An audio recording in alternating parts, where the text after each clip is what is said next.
Hey YouTube, Sean Forney here. I am doing another video tonight. It's exciting for me. As you guys know from my other videos, I'm a big gearhead. Behind me you see my TRX, and then right here is my no-rotored RX7. So I sent this off to be painted after about 200 hours in the paint shop. I just got it back. I got it painted Porsche gray black. So I'm going to share this amazing car with you. So this is my fourth FD RX7 that I've owned. This is my second LS swap. My first one was an LS1. This one has a built Texas Speed LS3 418, dynoed at 505, which was pretty conservative. But my whole goal whenever I found this car, I was actually looking for a raw chassis to do a supercharged LS3 build. And while looking for a clean chassis, which for a super clean LS or RX7 chassis like this, you're probably 10 to 15 grand just for the chassis itself. Well, I found this whole entire car that had everything that I wanted with the exception of a supercharger. And then it just had some odds and ends that I wanted to tidy up. Needed some of the wiring tidied up. The gauges don't work. I just got new gauges for it. I got some Speed Hut. They look like factory replacement gauges, but they'll be much more accurate. And just overall tidying up this car.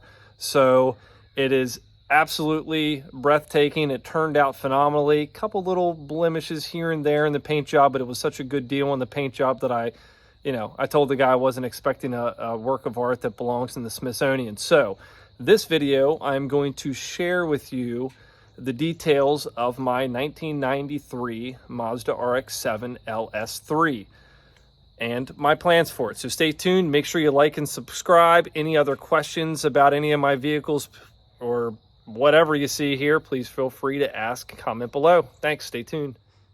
So here it is. This is my 1993 Mazda RX-7. So as I continue to post these videos, again, you'll find that I'm a big gearhead. I'm a lover of all things with wheels. Again, that's my TRX over there. This is my wife's 22 Yukon Denali.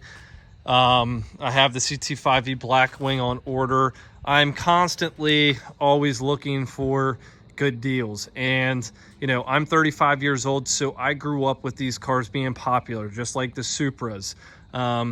And if you could turn back time and have some of the cars you used to have, everybody always regrets that. So what I'm trying to do now is trying to find a clean Integra GSR, clean 1999 or 2000 Civic Si and Electron Blue. But my biggest love on these old tuner cars, and I've had them all. I've had 240s, MR2s, RX-7s, second gen and third gen, has to be this Mazda, the FD RX7. I absolutely love the body lines of these cars.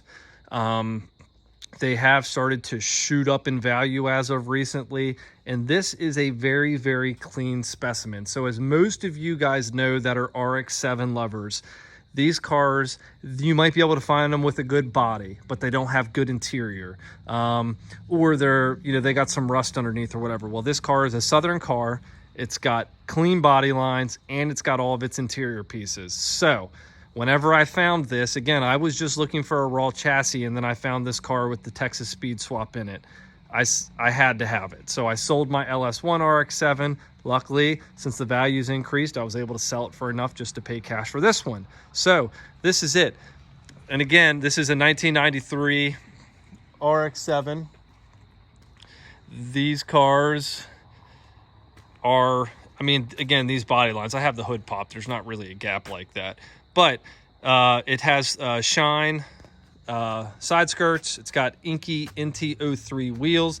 Again, I never understood, I do now, but they have two valve stems. Interesting, right? I need to work on the fitment a little bit. I probably need to raise it up in the rear because it is starting to rub. It just has tinted windows, but I got it back from the paint shop just 2 days ago. The paint is absolutely amazing. It's missing, the windshield washer nozzles, which I have some. It's missing my windshield wipers, which I have them in a box. The car didn't have them when I bought it, so I ordered them. I have HKS carbon TI exhaust. I mean, the car sits absolutely breathtaking. And then on top of that, I got the Affini Mazda emblem painted in matte black, and then I have the RX7 emblem with the LS3 RX on it painted in red.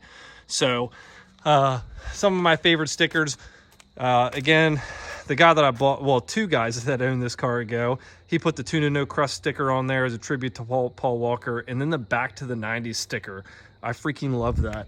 But again, the car is painted Porsche gray black, which, you know, it looks black at night, looks gray in the sun. I had a 2018 M3, which was Grigio Telesto, which is a very similar color, except it has some flake in it. There is no flake in this. It is just a nice deep color. Now let's get to the good stuff. The interior of this car. Look, all the plastic is there. Everything is there. Now that over there, some carbon fiber pieces that I got for it, but everything is there. I mean, this thing is just in great shape through and through. All the plastic is there.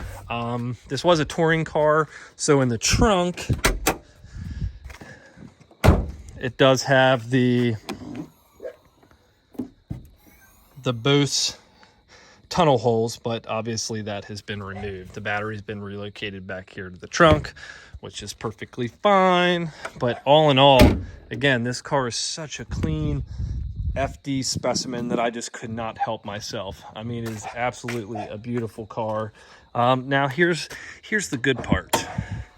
What is powering this big girl? This is a Texas Speed built, and the lighting's probably not good enough, but yeah, it is. You can see the Texas Speed emblem there. Let's see if it focuses. The Texas Speed emblem is right there on the block. It's got PRC heads on it.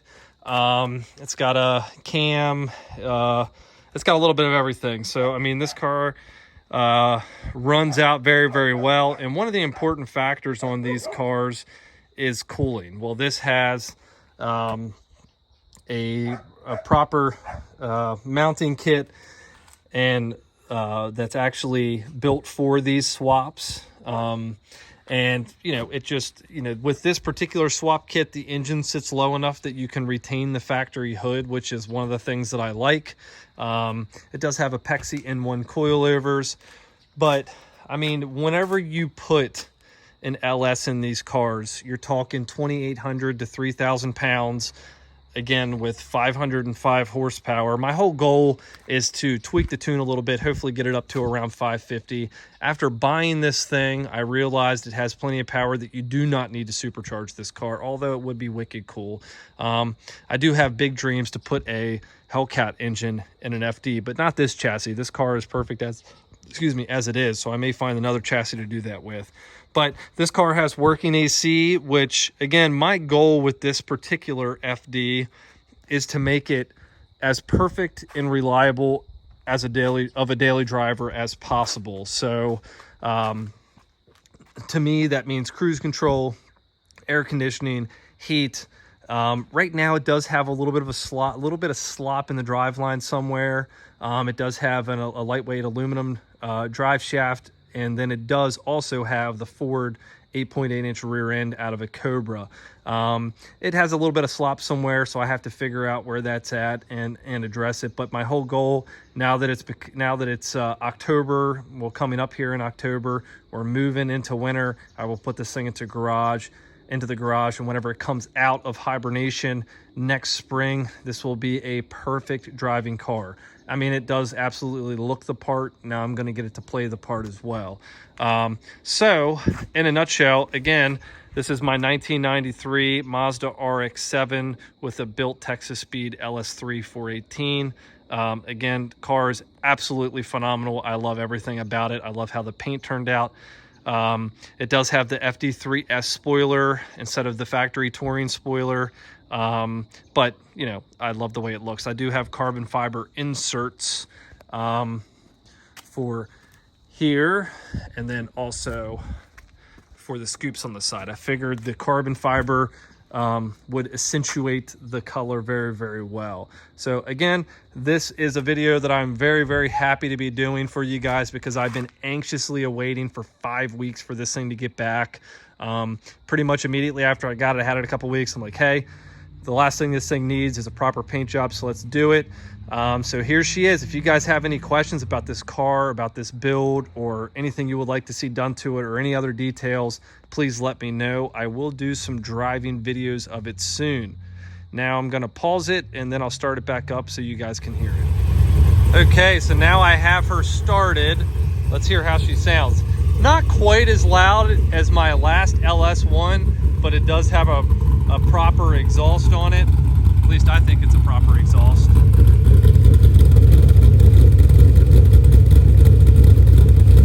It's got a nice little chop to it. It's not a super aggressive cam, but it's aggressive enough for me, and it absolutely sounds very, very good. I chose that HKS Carbon TI exhaust because I wanted it to have a proper tuner FD exhaust. Since it doesn't have the rotary in it, at least it looks the part. Really, really nice, strong idle. And in here, it's pretty quiet. All right, guys, that's my video. If you guys have any questions, feel free to comment below. Make sure you like and hit the subscribe button. Thanks for watching.